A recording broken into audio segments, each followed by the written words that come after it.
պետությունը ունի նույնիսկ եթե ոչ ժողովրդավարական, պարտավոր է պաշտպանելու ինքը իրեն եւ պարտավոր է պաշտպանելու երկրի անկախությունը, հետեւաբար ազատությունը։ Եվ դա պայմանավորում է վերաբերմունք իշխանության կողմից, եթե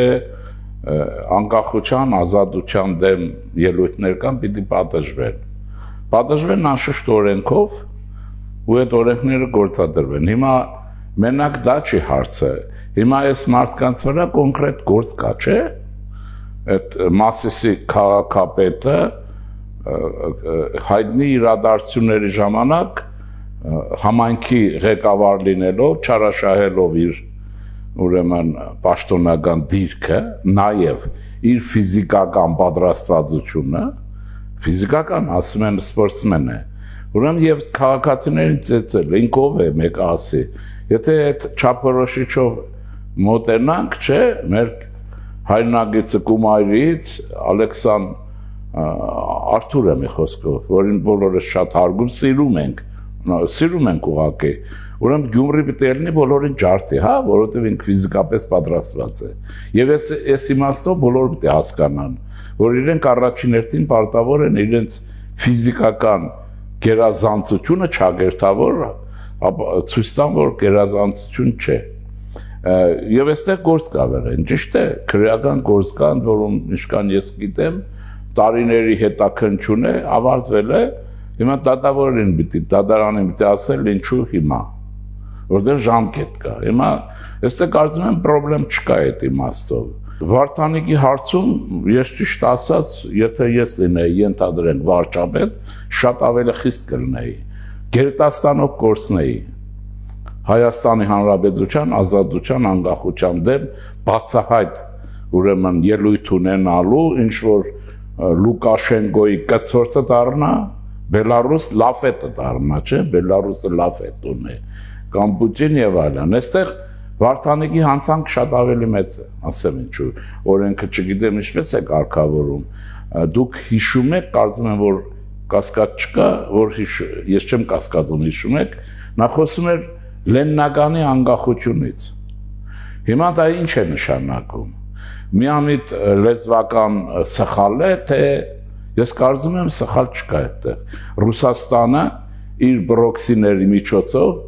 այս որ սրանք են, հայ ժողովրդի մեջ սեպարատիզմ է դնում, որ քանի որ հետո հիշեք անմիջապես Մարիա Զախարովայի այն հայտնի ելույթը, որ այնտեղ է գտնվում մեր ռազմաբազան, այնտեղ է գտնվում մեր գերեզմանը, հայվաններ աշխարհը գրավել եք մի ժամանակ, որտեղ գերեզման ունեք, այնտեղ դի քանդեք, չէ՞։ Այդ դեպքում բանի Չարդախլուի մարշալների, գեներալների ուրեմն Բաբաջանյան, Բաղրամյան, ինչու չփրկեցիք այդ գյուղը։ Պատրվակ միջամտելու համար եւ սեպարատիզմի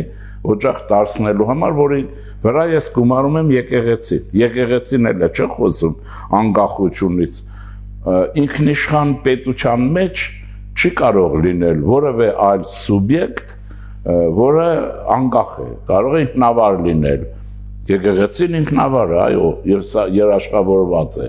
Եվ իսկ բանը Գյումրիի մասին եթե խոսում ենք, նաև Մասիսի, որտեղ սեպարատիզմի օջախներ են, հիշեք, պատերազմից հետո ինչպես են այս բաները ռուսական բրոքսիներն ապստամբում գողական, մեկ էս Սիսյան, հիշում եք, Գորիս եւ այսպես շարունակելի նաև Մասիս եւ այնպես որ այսպես ասեմ ոչ թե իշխանությունը այսօր է անում, այլ իշխանությունը ուշացած է։ Այս բոլոր հարցերը պիտի լուծած լինեն կանխավ, որովհետև Հայաստանը մի գլխավոր խնդիր ունի, եւ դա մեր ժողովրդի ողբերգությունն է։ Ինքը այսօր ինչպես է գիտակցում, Հայաստանը պիտի գողաթափ լինի։ Գողականությունը նույն ռաբիզն է քաղաքականության մեջ, կյանքի մեջ, մեզ ուտում է մշակութապես, մեզ ոչնչացնում է տնտեսապես, մեր հարաբերությունները դարձնում է ցածր մագարտակի վրա անասնական, բնազդային, գողական աշխարհ եւ այս Հայաստանը գողաթափ է դին, այսինքն այն deep state-ը ես ասեմ ավելի լայն իմաստով, որպեսզի մեր ընթերցողը կամ դիտողը լավ հասկանա, լավ պատկերացնի։ Ես ուրեմն 16-14 թվերին էր 2000, որ ուզեցի հասկանալ լավ Հայաստանում ինչ այս բանը ռեժիմը ձևավորվում Ղարաբաղյան կլանի գլխավորությամբ եւ համեմատական քաղաքագիտությունը մեթոդներ ունի, ես հանգեցի լութոկրատ իշխանության ուրեմն ընկալմանը, գողականը ինքը պետական իշխանության է վերածվում, ուրեմն եւ դա հավոր բան է, աշխարհում ամենաայլանդակ իշխանություններից մեկն է, որի նախատիպը կա Նիգերիայում, նավթի ամբարների վրա նստած են միլիոնավոր տոննաների, բացի վերխուշկա կոչված ռուսերենով, դրա հարստությունից երկիր աղքատ, քայքայված մարդասպանություն եւ այլն։ Եվ նախատիպը այդ գողապետության Նիգերիայում Հայաստան դարձրեցին այս ողորմելիները, գավառցիները դարձրին ուղղակի գողապետություն։ Հիմա այդ գողապետությունը deep state-ն է, տեսեք որ մեկ-մեկ հիմա Ամերիկայից հաղորդումներ են տալիս, հատկապես Թրամփի հանրապետական կառավարությունը միշտ խոսում են deep state-ից, խորքի պետությունից, պետության խորքում էլի երկրորդ կարծես թե իշխանություն կա, պետություն կա,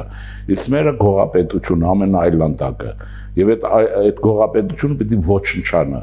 ոչնչանա, բոլոր իմաստերով։ Մեր մոտ դա մաֆիան է, դա մեր Ղարաբաղյան կլանն է, դա ռուսական սեգմենտն է, դա այն ռսակոծությունն է, գողական աշխարհը Դեմիրճյանի ժամանակ հաստատ ովքեր որ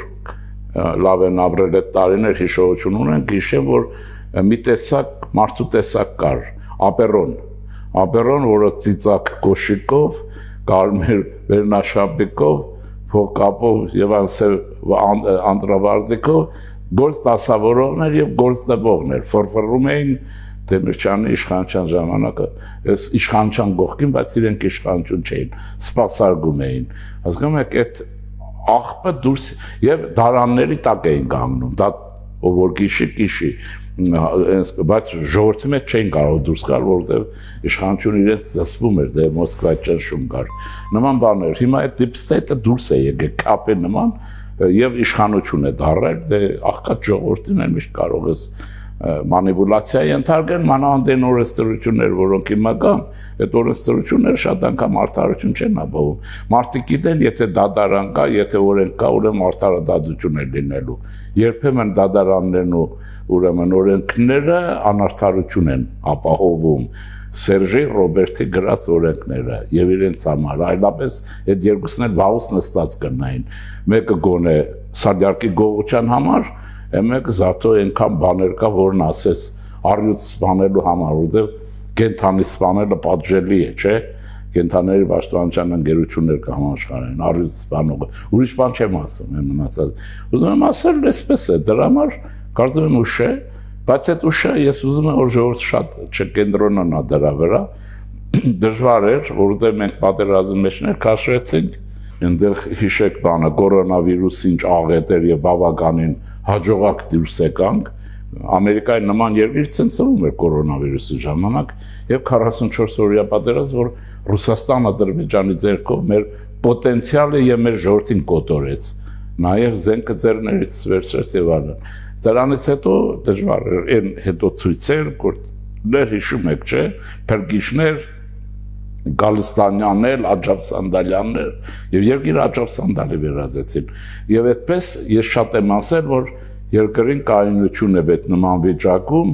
հիմա էլ եմ ասում խիստ անհրաժեշտ է, որտեղ երբ որ երկիրը անկայուն վիճակում է լինում, քաղաքական իմաստով կառավարումը ստրատեգիական չի կարող լինել, հնարավոր չի։ Դա օպերատիվ կառավարում է, այսօր այստեղ այսպես մի ճեղքենտեղ էս փակում են, մեկը փոստն է ստացնում եւ այսպես շարունակ։ Դա Մոսկվայից կողմից պարտադրված իշխանություն է, որոնց դերակատարները երկուսն էլ իր գոհություն հայ ժողովրդի ձերբակալված են, ֆիգուրաների դեմքեր են, բայց ընդհանրապես գողապետության դեմ պայքարի պետական ծրագիրը պետք հերոստանգերությունից խոսելուց, հակնելուց մինչև բարկերը։ Եվ այդ բանը պիտի, եթե դա չեղավ, մենք կորած ենք, որ Կոմիտաս ենք ունեցել ինչ։ Այսօր Կոմիտաս ուր է, Կոմիտաս Լուսինե Զաքարյան, ես ձեզ մի բան ասեմ, այս տարիներին մանկարժական բանում, բանասիրական ֆակուլտետում ուզեցի աշխուժացնել, միամիտ ստացվեց, ասի ով կերքի մի բանը, Լուսինե Զաքարյանից մի բան, պարզվեց բանասիրական ֆակուլտետում Լուսինե Զաքարյան անունը չէին լսել, իրենք մեղավոր են, թե չէ, դասախոսը մեղավոր է, թե դժվարանում եմ ասել այդ պարագայում ինչու, երկրի մթնոլորտը գողականություն, այ ասել, եթե Վարդանիկին մի հատ կրկնեին, ծամաձռություն արա կանեին, եւ այլն, այս բանը պետք է ոչ շնա, թե ճիշտ, մենք այս մշակույթն ունենք, մենք այս ունեցել ենք, չի նշանակում կունենանք, եթե այսօր ամեն ինչ նորմալ է, բայց իրավաբան համակարգի համար մի բան ունեմ ասելու, դե բարձր բոլորս ենք դիտում, ես պրոֆեսիոնալ եմ, քաղաքական գործընթացի տեսանկյունից պրոֆեսիոնալիզմը պիտի բարձրացվի շատ արագ, օպերատիվ եւ առանց աղմուկաղաղակի, եւ իրենք կարող են տանել, դա արդեն թերություն է։ Չնայած մի բան կա, որ իմ լսածով ամսի 1-ից ոստիկանություն եւ այլն արձակվում են, դա կվարչա է, տեսնենք կվարչայի որակ ինչ է լինելու։ Դա պիտի լինի առնվազն, եթե մենք ուզում ենք մեր երկրի, մեր ժողովրդի ճակատագրի տերը լինենք, մենք մեր տերը, այդ անվտանգության ուժերը պիտի աշխատեն Իսրայելի անվտանգության ուժերի մագարտակով, անվրեպ չոր օրենքի շրջանակներում շատ նաև ուրեմն չորության վերջացնել են հարցը արագ, տեսեք ցույցերը ոնց են նրանք ծրում ինչ անում, մենք կարող ենք գոռա ճաճա, այն էլ լրագրողը բայրակտարը վերցրած մտնի գեներալի բերան, հա, գտան աշկը գահանեն, օրենքով կնստեցնեն, գերտասանով կկորեն, իսկ իմ ինչ է ստացել, այս գողապետության սեգմենտը, բոլորը չեն բնական է, այդ սեգմենտը, ստեղծել են լրագրային հերոսակախմբեր են, վրա են տալիս հարցակննում են, նախարարին հարցակննում են, չեն ու մարդը ճար չունի չպատասխանելու, քիչ է մնացել այդ խառնաշփոթի մեջ պետական գաղտնիքներ դուրս անեն, ինչ իրավունքով, ով է տվել իրավունքը, ասում եք ոնց է, սա այս բարքերն է, սրանք պիտի կարգավորվի, մի մասը օրենսդրորեն, մի մասը բարոյական առումով, մի մասը նաև հասարակական բարձրավանքով, այդքան նորմալ է ուշացած, բայց պատճառաբանեցի ինչու է ուշացած, որտեղ հնարավոր չէր, իսկ հիմա մենք ընտրություններ ենք կանում, ես ասեմ, այսօր առաջին անգամ ձեզ մոտ եմ ասում հետևյալը, որ երկրում սկսվել է սողացող հակահեղափոխություն, եւ դա ռուսական սեգմենտն է, հակահեղափոխություն, որը հսկայական դիմակայությամբ գնում է գոտեմարտի, եւ իրենք ընտրության չեն գնում, ես այդ ձև եմ հասկանում, նրանք մինչեւ ընտրություններ պիտի հարամ անեն, որտեղ ամեն մեկը ճոռո խոսի, բայց գիտեն, որ իրենցից ոչ մեկին այն բավարար ցան չեն ստանալու, սանվել, մանվել, պոնչիկ, մոնչիկ, այդ չգիտեմ, բուրկի են ինչ է, ո՞վ է ցան տալու,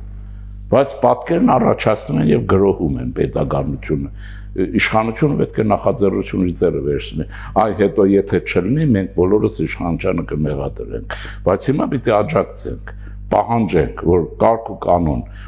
եթե իրադրությունը վատանա կարող եւ կրակոցներ լինեն, ինչ-որ սպանություններ եւ այլն, առայժմ վախենում են,